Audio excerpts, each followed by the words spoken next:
Et si je te disais que les saisons les plus douloureuses de ta vie ne sont pas des erreurs, mais des étapes sacrées dans le plan de Dieu pour t'élever? Et si tu comprenais enfin que chaque perte, chaque silence, chaque détour était soigneusement orchestré non pas pour te briser, mais pour te bâtir? Écoute cette parole. Humilie-toi sous la puissante main de Dieu, afin qu'il t'élève au temps convenable. Première lettre de Pierre, chapitre 5, verset 6. Ce n'est pas une suggestion, c'est une promesse. Et cette promesse n'est pas pour les forts, ni pour les rapides, ni pour ceux qui brillent dans la lumière des hommes. Cette promesse est pour toi, celui ou celle qui passe par le feu en silence, celui ou celle que le monde ignore, mais que Dieu regarde. Dieu ne t'a pas oublié. Il est en train de t'enseigner, de te fortifier, de t'aligner avec sa volonté. Mais avant de t'élever pour sa gloire, il te fera passer par 7 étapes.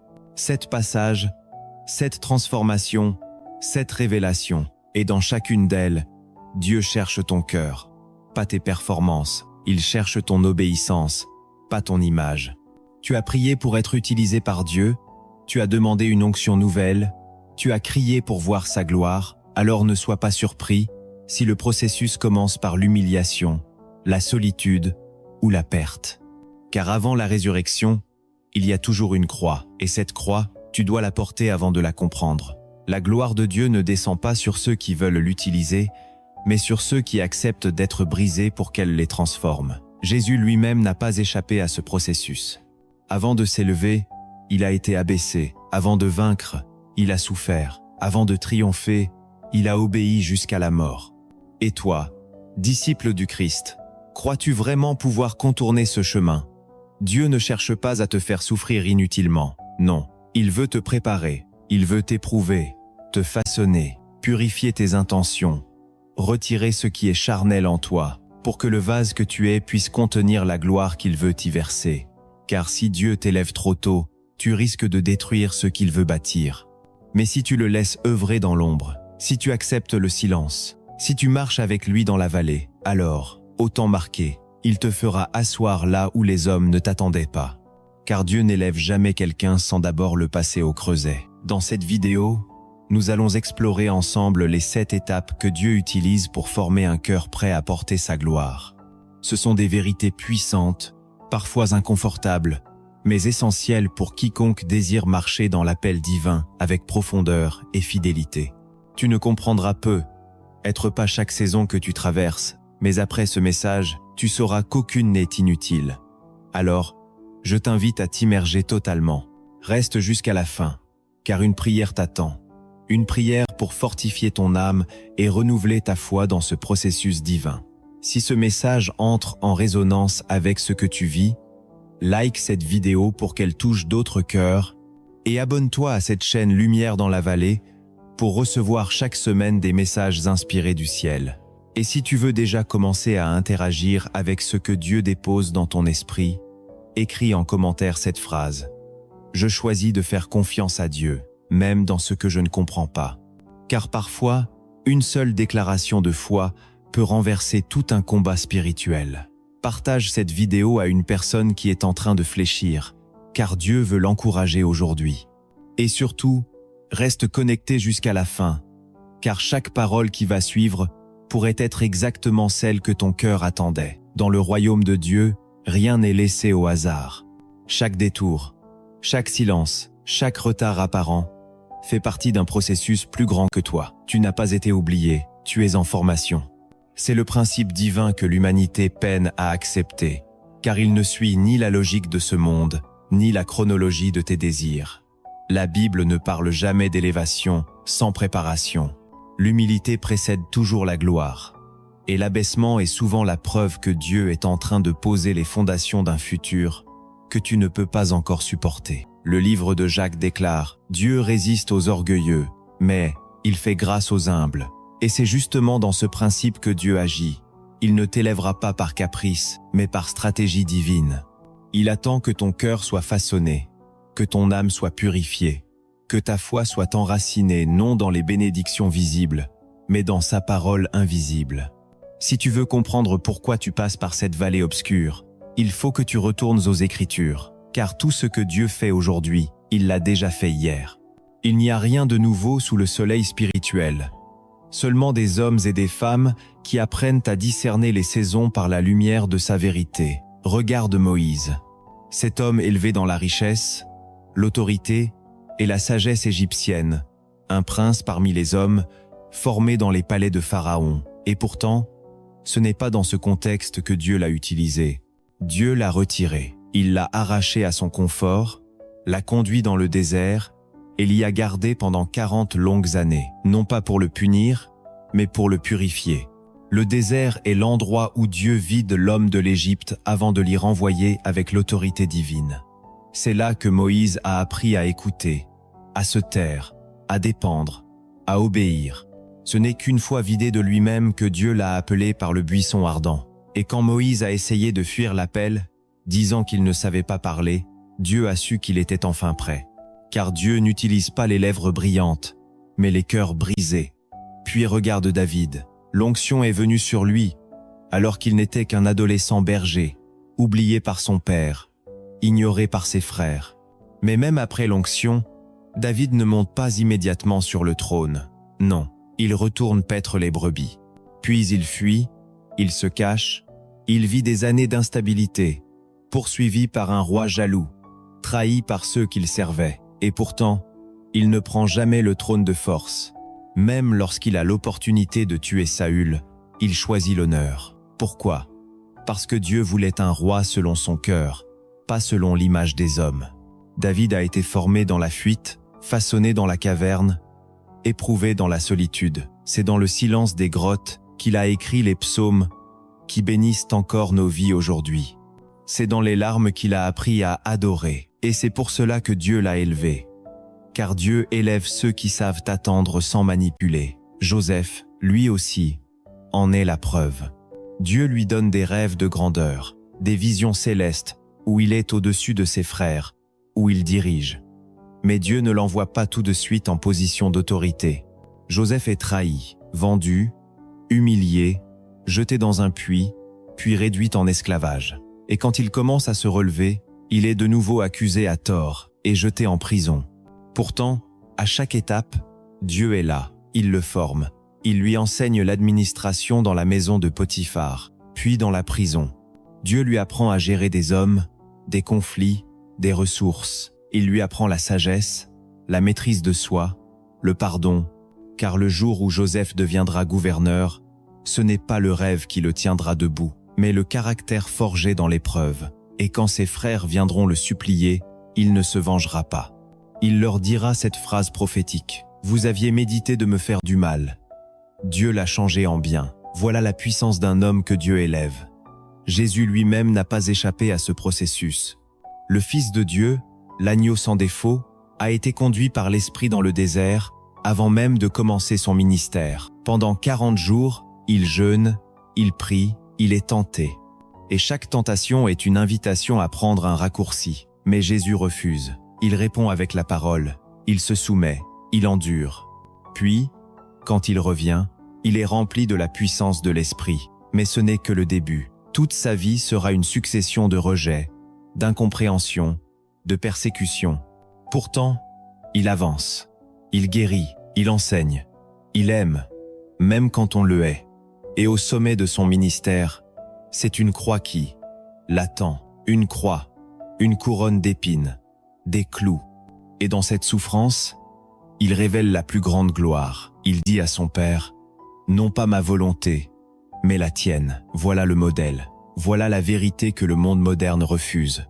Nous vivons à une époque où tout doit aller vite, où la gloire est recherchée sans fondement, où l'onction est convoitée sans l'épreuve. Mais Dieu ne change pas ses méthodes pour s'adapter à nos envies. Il bâtit sur le roc, pas sur le sable. Il attend que tu sois prêt, pas que tu sois populaire. C'est pour cela que beaucoup s'écroulent. Ils ont été mis en avant d'être enracinés. Ils ont été vus avant d'être creusés. L'évangile d'aujourd'hui évite la souffrance. Il évite la croix. Il promet la victoire sans combat, la prospérité sans obéissance, la lumière sans le feu.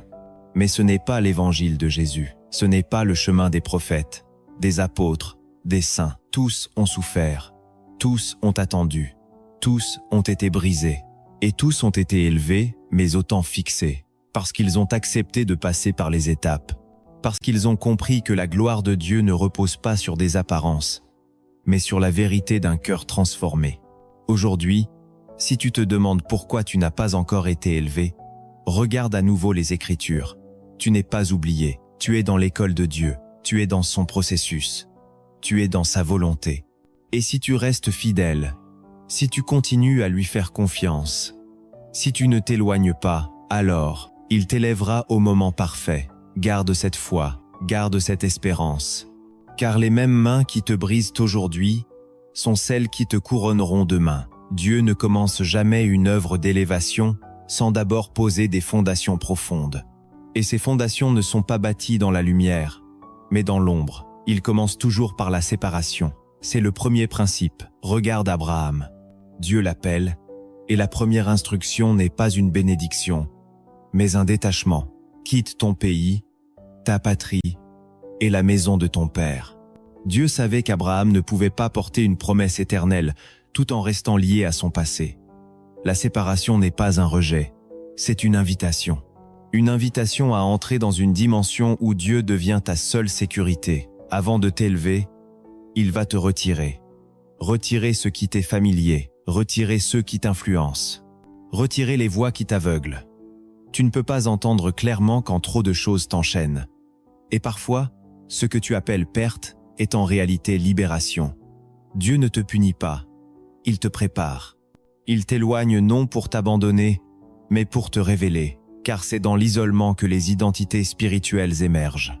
Le second principe est que Dieu façonne toujours dans le secret.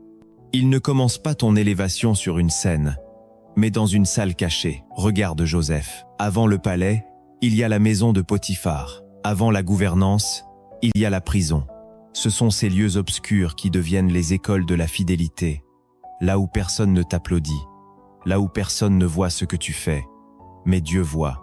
Il regarde si tu es fidèle avec peu, car celui qui est fidèle avec peu sera fidèle avec beaucoup. Le secret est le creuset de l'intégrité. Si tu négliges ce qui est petit, tu n'es pas prêt pour ce qui est grand.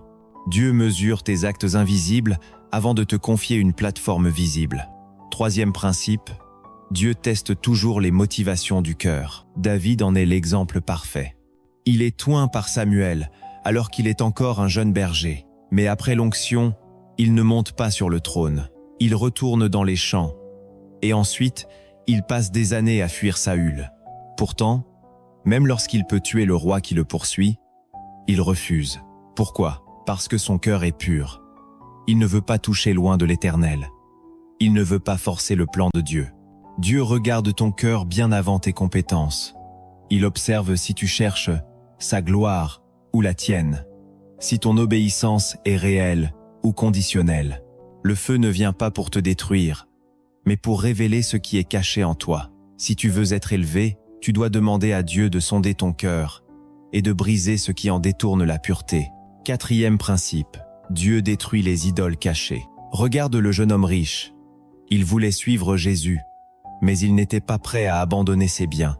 Pourtant, Jésus lui dit, « Vends tout ce que tu possèdes, donne-le aux pauvres, puis viens et suis-moi. » Ce n'était pas un test de pauvreté, c'était un test de priorité.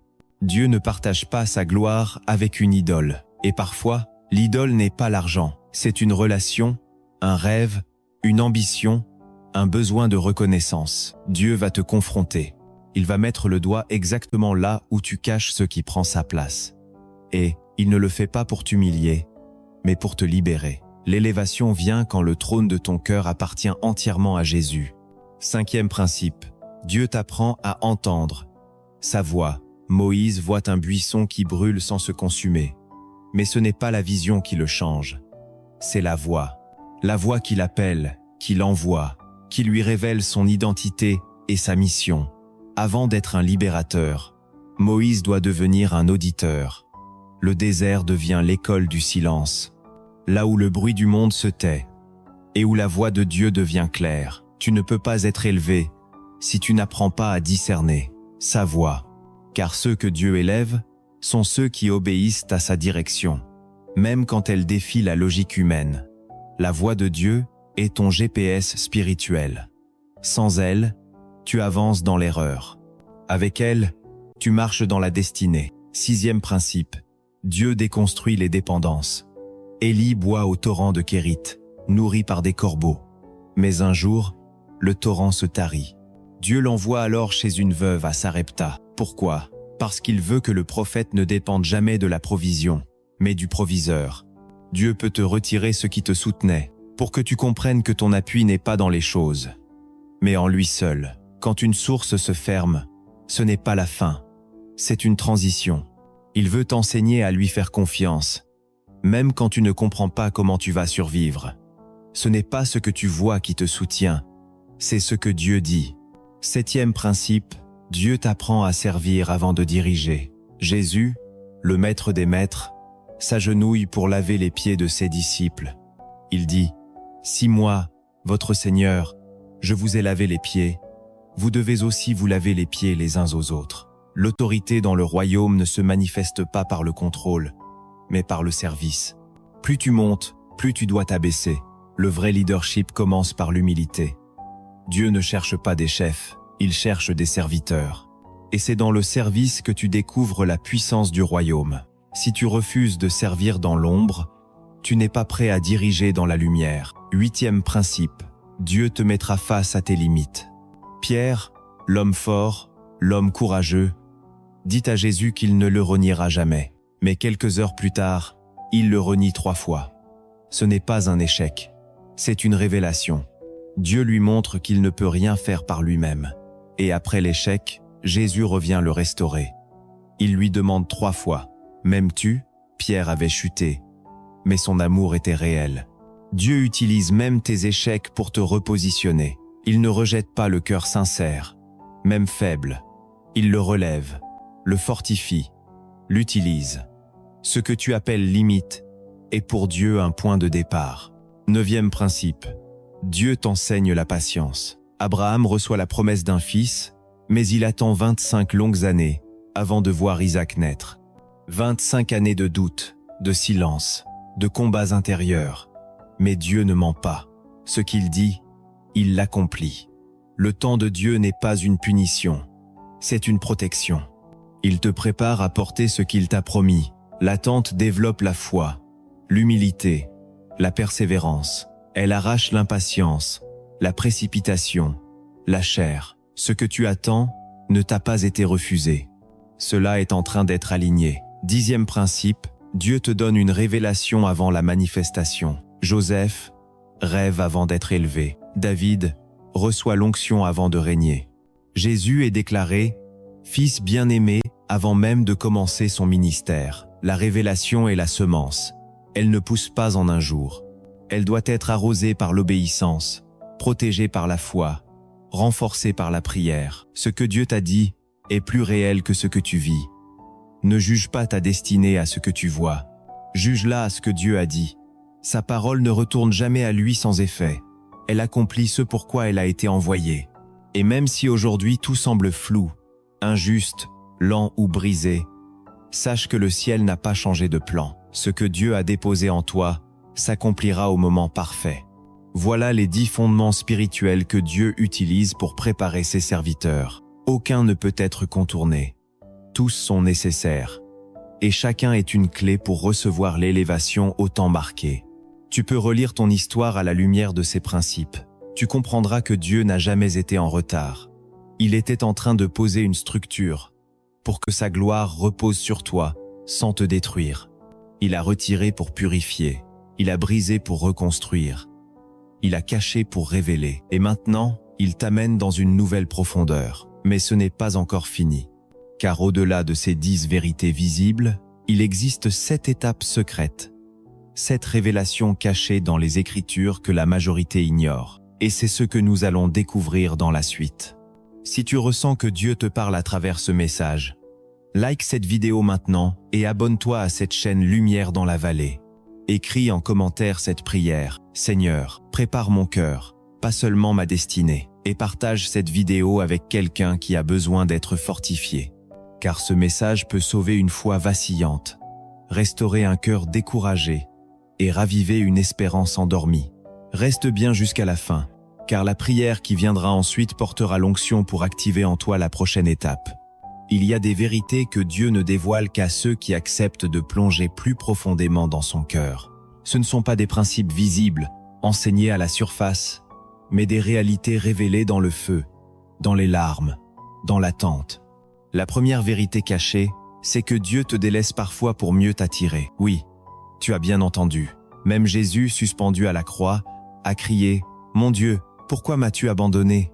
Ce cri n'était pas un péché, c'était une prière d'amour. Car même quand il ne ressentait plus la présence du Père, Jésus s'adressait encore à lui. Tu crois parfois que Dieu t'a quitté, alors qu'en réalité, il t'attire. Il se retire non pour te punir, mais pour affiner ta foi. Dieu cache sa face pour que tu recherches son cœur.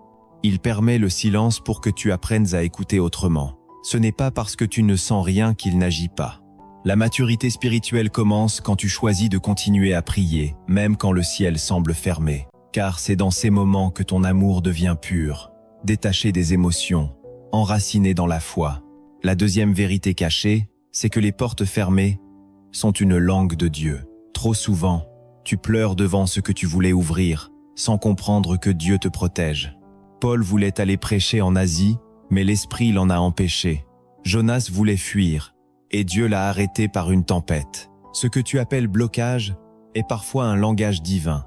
Dieu parle par les empêchements. Il te redirige en bloquant ce qui n'est pas aligné avec ton appel. Il te garde de l'erreur, même quand ton cœur est sincère. Apprends à ne plus voir une porte close comme un rejet, mais comme une main paternelle qui détourne tes pas vers le meilleur. La troisième vérité cachée, c'est que Dieu cachera ta vie pour protéger ton appel. Moïse a été caché 3 mois à sa naissance, puis 40 années dans le désert. Jésus a vécu 30 années dans l'anonymat avant de commencer son ministère. L'incubation divine est une stratégie céleste. Ce n'est pas le monde qui te mettra en lumière, c'est Dieu. Il te cache pour préserver ton intégrité, pour que ton âme ne soit pas corrompue par l'exposition prématurée. Si tu es invisible, c'est peu. Être parce que Dieu est en train de bâtir l'invisible en toi. Ce n'est pas parce que tu n'es pas vu, que tu n'es pas choisi. L'onction se développe dans le secret, et le temps caché est une preuve d'amour, pas de mépris. La quatrième vérité cachée, c'est que l'humiliation est une onction déguisée. David arrive avec du pain et du fromage pour ses frères, et il le méprise. Il l'accuse d'orgueil, de curiosité malsaine. Pourtant, c'est ce jour-là qu'il va affronter Goliath. Dieu se sert de l'humiliation pour te tester, pour voir si tu restes fidèle même quand on te rejette, si tu continues à obéir même quand on t'abaisse. L'humiliation est l'outil que Dieu utilise pour déraciner l'orgueil qui sommeille en chacun. Elle n'est pas la fin, elle est le prélude. Car après l'humiliation vient toujours une élévation. Mais cette élévation ne détruira pas celui qui a appris à ne pas se défendre. Si tu acceptes d'être abaissé sans te justifier, Dieu lui-même se lèvera pour te réhabiliter. La cinquième vérité cachée, c'est que la blessure fait partie de la mission. Paul dit qu'il a une écharde dans la chair, une faiblesse qu'il a supplié Dieu de lui retirer, mais que Dieu a gardée. Pourquoi ? Parce que sa puissance s'accomplit dans la faiblesse. Jésus ressuscité n'a pas effacé ses cicatrices. Il les a montrées à Thomas. Tes blessures n'annulent pas ton appel, elles l'authentifient. C'est parce que tu as pleuré que tu peux consoler. C'est parce que tu as été brisé que tu peux guérir. Dieu ne te demande pas d'être parfait. Il te demande d'être vrai. Les cicatrices sacrées parlent plus fort que les discours humains. Elles crient la fidélité de Dieu au milieu des douleurs. La sixième vérité cachée, c'est que Dieu utilise tes ennemis comme des instructeurs involontaires. Saül voulait tuer David, mais c'est à travers cette fuite que David a appris la stratégie, la dépendance, l'humilité. Judas a trahi Jésus, mais c'est cette trahison qui a permis l'accomplissement de la croix. Ce que l'ennemi veut utiliser pour ta perte, Dieu le retourne pour ta croissance. Tes ennemis sont des instruments que Dieu utilise pour t'aiguiser. Ne les maudis pas. Ne les combats pas dans la chair. Regarde ce qu'ils produisent en toi. Persévérance, foi, patience, maîtrise de soi. Dieu est souverain, même dans l'opposition. Il transforme les attaques en opportunités. La septième vérité cachée, c'est que Dieu cache sa puissance dans la fragilité. Paul écrit Nous portons ce trésor dans des vases de terre. Dieu ne choisit pas les plus forts, les plus éloquents, les plus impressionnants. Il choisit les faibles pour confondre les puissants. Il prend des hommes et des femmes ordinaires pour manifester une puissance extraordinaire. Si tu te sens incapable, c'est bon signe. Cela veut dire que Dieu peut t'utiliser sans que tu prennes sa gloire. Il te façonne pour que ton témoignage soit clair. Ce n'est pas moi, c'est lui. La fragilité n'est pas un défaut, c'est une plateforme pour la grâce. Plus tu reconnais ton besoin de Dieu, plus il déverse sa puissance en toi. Voilà les 7 vérités cachées, des réalités spirituelles que peu de croyants discernent. Elles ne sont pas évidentes, elles ne sont pas flatteuses, mais elles sont vraies, elles sont vivantes. Et elles transforment ceux qui les reçoivent. Tu comprends maintenant que Dieu ne t'a jamais abandonné, il t'a modelé. Tu vois que ton désert n'était pas vide, mais rempli de sens. Tu réalises que tes douleurs n'étaient pas des obstacles, mais des points de contact avec le cœur du Père. Alors, respire, lâche la peur. Reçois cette révélation. Dieu t'élève, mais à sa manière. Et sa manière est sainte, elle est parfaite, elle est fidèle. Si ce message a touché ton âme, écris en commentaire. Seigneur, ouvre mes yeux sur tes vérités cachées. Like cette vidéo pour qu'elle bénisse d'autres cœurs. Abonne-toi à cette chaîne Lumière dans la vallée. Et surtout reste jusqu'à la fin, car la prière qui vient portera une activation prophétique puissante sur ta vie. Partage cette vidéo à une personne qui traverse un temps d'incompréhension. Dieu veut lui dire « Je suis encore là, je suis encore à l'œuvre ». Il est maintenant temps de ne plus seulement t'entendre, mais de vivre, car la parole de Dieu n'a pas été envoyée pour flatter l'oreille, mais pour transformer le cœur. Tout ce que tu viens d'apprendre ne portera de fruits que si tu l'intègres dans ta réalité quotidienne. Tu dois maintenant regarder ton propre parcours avec de nouveaux yeux, ceux de l'esprit. Repense aux saisons que tu as traversées, aux prières sans réponse, aux retards inexpliqués, aux ruptures douloureuses, aux opportunités qui se sont envolées sans raison. Et si tout cela n'était pas un chaos, mais un canevas sacré? Et si, sans le savoir, tu avais marché dans les 7 étapes divines dont nous avons parlé? Pose-toi cette question. Et si Dieu m'avait façonné précisément là où je pensais qu'il m'avait abandonné? Car rien de ce que tu as vécu n'est vain. Chaque larme, chaque silence, chaque détour a été permis pour une raison céleste. Il est temps d'arrêter de résister au processus et de commencer à le reconnaître. Dieu t'appelle à changer ta réaction face aux délais et aux détours. Trop souvent, l'attente nous pousse à murmurer, à comparer, à nous décourager. Mais le véritable disciple apprend à louer même dans la vallée. La patience n'est pas passive. C'est une posture spirituelle qui déclare « Même si rien ne change, je continuerai de croire ». Lorsque Dieu dit non, il ne te rejette pas. Lorsqu'il dit pas encore, il te protège. Tu dois apprendre à bénir Dieu pour ce qu'il ferme, autant que pour ce qu'il ouvre. Et dans l'attente, cultive la gratitude. Chaque jour, lève-toi avec cette phrase. Seigneur, merci de m'aimer assez pour ne pas me donner ce que je ne suis pas prêt à porter. Puis, Dieu t'appelle à cultiver une foi active, même dans l'invisible. La foi n'est pas un sentiment. Ce n'est pas une émotion que tu ressens quand tout va bien. C'est un choix, une décision ferme de croire ce que Dieu a dit, même quand rien dans le visible ne l'atteste. Tu dois te lever chaque matin et proclamer les promesses de Dieu sur ta vie. Lis-les, écris-les, déclare-les à haute voix, car ce que tu proclames dans la foi prépare ton esprit à recevoir. Ne laisse pas les circonstances diriger ta foi. Laisse ta foi transformer les circonstances. Ensuite, Dieu t'appelle à renouveler ton autel intérieur. Cet endroit sacré en toi où tu viens chaque jour rencontrer ton Père. As-tu encore un autel vivant dans ton cœur? Un lieu d'intimité, de consécration, de silence? Identifie ce qui a pris la place de Dieu dans ton cœur. Est-ce une peur, une ambition, une blessure? Ramène-le à l'autel. Reconsacre-toi. Mets en place une discipline simple mais profonde. Quelques minutes chaque jour dans sa présence. Sans distraction, sans performance. Juste toi et lui. Reconnecte-toi à la source, car l'élévation commence toujours par l'autel. Puis, comprends que la victoire naît dans le combat du secret. C'est là que tout se joue, pas devant les hommes, Pas sur une scène, mais dans l'intimité de ta chambre, dans les soupirs que personne n'entend, dans les décisions silencieuses, dans les pardons que tu offres sans reconnaissance. C'est dans ces moments invisibles que Dieu écrit ton histoire. Le ciel se penche sur le cœur fidèle, pas sur l'apparence. Et même si personne ne te voit, Dieu te regarde. Il compte les larmes, il honore les choix. Alors continue, même seul, même incompris, tu es en train de bâtir quelque chose d'éternel. Dieu t'invite aussi à ne plus forcer, mais à écouter. Trop souvent, dans notre impatience, nous prenons des décisions dans la chair, nous forçons des portes, nous précipitons des rendez-vous, mais le Saint-Esprit est un guide doux. Il ne pousse pas, il conduit. Il veut t'apprendre à marcher au rythme du ciel. Avant chaque décision, consulte Dieu, pas seulement dans les grandes choses, même dans les détails. Dis-lui, Seigneur, qu'en penses-tu? Attends, sa paix. Car la paix est l'empreinte de sa volonté. Et quand tu n'es pas sûr, ne bouge pas, apprends à attendre. Tu ne perds jamais de temps en restant dans la volonté de Dieu. Et maintenant, écoute cette parabole inspirée des cieux. Il était une fois un enfant abandonné, sans nom, sans foyer. Un jour, un roi lointain l'aperçut et ordonna qu'on l'amène à lui. Le roi ne parla pas. Il ne toucha pas l'enfant.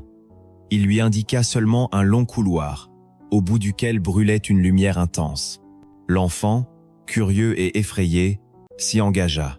Il entra dans la première chambre. Le feu y était doux. Il sentit une chaleur étrange, mais supportable. Il pensa que ce roi était bon. Mais dans la deuxième chambre, le feu monta. Il pleura. Dans la troisième, il cria. Dans la quatrième, il tomba. Dans la cinquième, il voulut fuir. Dans la sixième, il se crut abandonné. Et dans la septième, il n'avait plus de force. À terre, brisé, vidé. Soudain, la porte s'ouvrit. Le roi entra. Il s'agenouilla et le releva. L'enfant s'écria « Pourquoi m'as-tu laissé brûler ?» Et le roi, pour la première fois, parla « Je t'ai aimé trop fort pour te laisser fragile. Chaque flamme a enlevé une peur, un mensonge, une blessure. Tu es maintenant prêt à porter ma couronne. » L'enfant, surpris, se regarda et vit que son corps brillait d'une lumière qu'il ne connaissait pas. Il était devenu feu. Voilà ce que Dieu veut faire avec toi. Le feu que tu traverses n'est pas là pour te détruire, mais pour révéler qui tu es vraiment. Dieu ne t'a pas abandonné dans la douleur. Il t'a transformé à travers elle. Et maintenant, il te dit, ne recule pas, ne doute pas, ne fuis pas. Marche avec moi, jusqu'au bout. Ta transformation n'est pas finie, mais elle est réelle. Tu n'es plus la même personne. Quelque chose a changé, ton regard est plus profond. Ton cœur est plus sensible, ta foi est plus affermie. Tu es prêt à tenir debout là où d'autres tombent, prêt à aimer là où d'autres haïssent, prêt à croire même quand rien ne rassure. Voilà l'onction des brisés, voilà l'autorité de ceux qui ont traversé. Si ce message résonne en toi, alors déclare-le. Seigneur, je choisis de traverser le feu avec toi. Like cette vidéo maintenant. Abonne-toi à cette chaîne Lumière dans la vallée. Et partage ce message avec quelqu'un qui pense que Dieu l'a oublié. Dis-lui, tu n'es pas abandonné, tu es façonné. Reste jusqu'à la fin, car une prière prophétique va sceller en toi tout ce que le ciel a déposé aujourd'hui. Te voici arrivé à la fin d'un long voyage intérieur. Un voyage de lumière au milieu de l'obscurité, un chemin de feu traversé avec foi. Tu as entendu, tu as ressenti, tu as compris. Et maintenant, il est temps de graver dans ton cœur ce que le ciel vient de déposer. Tu as découvert que Dieu ne t'élève jamais sans d'abord t'enseigner. Que derrière chaque douleur, chaque silence, chaque détour, il prépare une gloire que tu n'imagines même pas. Souviens-toi des 7 étapes. La séparation divine qui arrache à l'ancien pour faire place au nouveau. L'isolement formateur où Dieu te parle dans le désert. L'humiliation rédemptrice, cette main qui brise ton orgueil pour libérer ton authenticité. L'épreuve de la foi, quand tu choisis de croire même sans voir. L'attente sanctifiée, où ton cœur apprend à battre au rythme du ciel. L'affrontement avec toi-même, face à tes limites, tes failles, ta vérité nue. Et enfin, la révélation silencieuse, Quand Dieu te montre que ce qu'il bâtit en toi vaut plus que ce que le monde célèbre autour de toi, ces étapes ne sont pas des épreuves sans but. Elles sont les marches secrètes qui mènent à une élévation qui vient de Dieu seul. À cela s'ajoutent ces 10 principes puissants et ces 7 vérités cachées que tu ne peux plus ignorer. Désormais tu sais que Dieu cache sa puissance dans ta faiblesse. Tu sais que les portes fermées sont une langue divine. Tu sais que l'humiliation est parfois une onction déguisée. Que tes ennemis, sans le vouloir, t'ont aidé à grandir. Que le silence du ciel est parfois le cri d'un père qui t'attire plus près. Que les blessures ne t'excluent pas, elles t'authentifient. Et que l'invisibilité est la couverture sacrée d'un appel qui mûrit. Alors que faire maintenant? Te lever, te réconcilier avec ton histoire. Ne plus mépriser ton désert. Ne plus maudire tes détours. Ne plus courir après une élévation humaine, mais te tenir prêt pour une élévation divine. Dieu ne cherche pas ceux qui brillent. Il cherche ceux qui brûlent pour lui. Ceux dont le feu intérieur est né dans l'obscurité, dans la prière, dans la fidélité silencieuse. Es-tu prêt à lui dire oui? Es-tu prêt à lui dire « Seigneur, même si cela prend du temps, je te fais confiance, alors déclare-le maintenant. » Dis avec foi. Je choisis d'être façonné avant d'être élevé. Je ne forcerai plus les portes.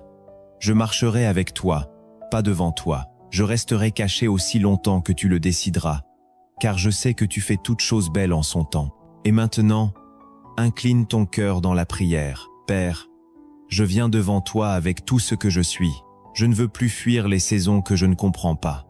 Je ne veux plus douter de toi à cause d'un retard apparent. Je te donne ma peur, mon impatience, mon besoin de contrôle. Je te remets mes blessures, mes incompréhensions, mes combats intérieurs. Je te rends mes rêves, mes ambitions, ma volonté. Seigneur, je te donne le feu que j'ai voulu fuir. Je t'offre mon désert, mes larmes, mes nuits blanches. Je reconnais que tu es bon, même quand je ne te comprends pas, que tu es fidèle, même quand je ne te ressens pas, que tu es présent, même quand tout semble vide. Viens fortifier mes genoux fléchissants. Viens ranimer la flamme de ma foi. Viens restaurer ma vision spirituelle. Donne-moi un cœur nouveau, un cœur capable de te suivre dans les saisons sombres, un cœur qui t'aime plus que tes bénédictions, un cœur prêt à obéir, même dans l'incertitude. Seigneur, j'accepte les 7 étapes. Je ne veux plus te résister. Brise ce qui doit l'être. Coupe ce qui me ralentit. Déracine ce qui n'est pas à ta gloire. Et plante en moi la semence de ta volonté. Saint-Esprit, viens me remplir à nouveau. Viens faire de moi un vase utile entre tes mains. Un vase d'honneur, façonné par le feu, purifié par la vérité, rempli de ta présence. Je t'appartiens. Je ne reculerai pas. Je n'abandonnerai pas. Je marcherai avec toi, jour après jour, jusqu'à ce que ma vie devienne un témoignage vivant de ta puissance. Merci Seigneur, car je sais que tu as déjà commencé une œuvre nouvelle en moi. Et cette œuvre, tu la mèneras à son terme. À toi, soit toute la gloire. Amen. Si cette prière a touché ton âme, alors ne garde pas ce moment pour toi.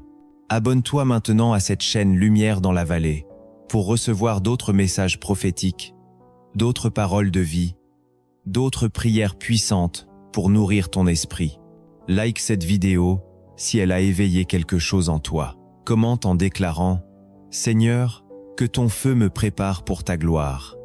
Et surtout, partage ce message à quelqu'un qui a perdu espoir, à quelqu'un qui pense que Dieu l'a oublié. Dis-lui que le silence de Dieu est souvent la plus grande preuve qu'il agit. Rappelle-toi, Dieu ne t'a pas abandonné, il t'équipe. Il ne t'a pas rejeté. Il te prépare, et il ne tarde pas. Il bâtit. Reste fidèle. Reste prosterné. Reste obéissant. Car au jour fixé, au moment marqué, l'élévation viendra. Et personne ne pourra dire que c'est toi qui l'as provoqué. Ce sera clair, limpide, irréfutable. C'est Dieu qui t'a élevé, pour sa gloire, et non pour la tienne. Prépare-toi, car le feu t'a transformé, et la gloire ne tardera plus.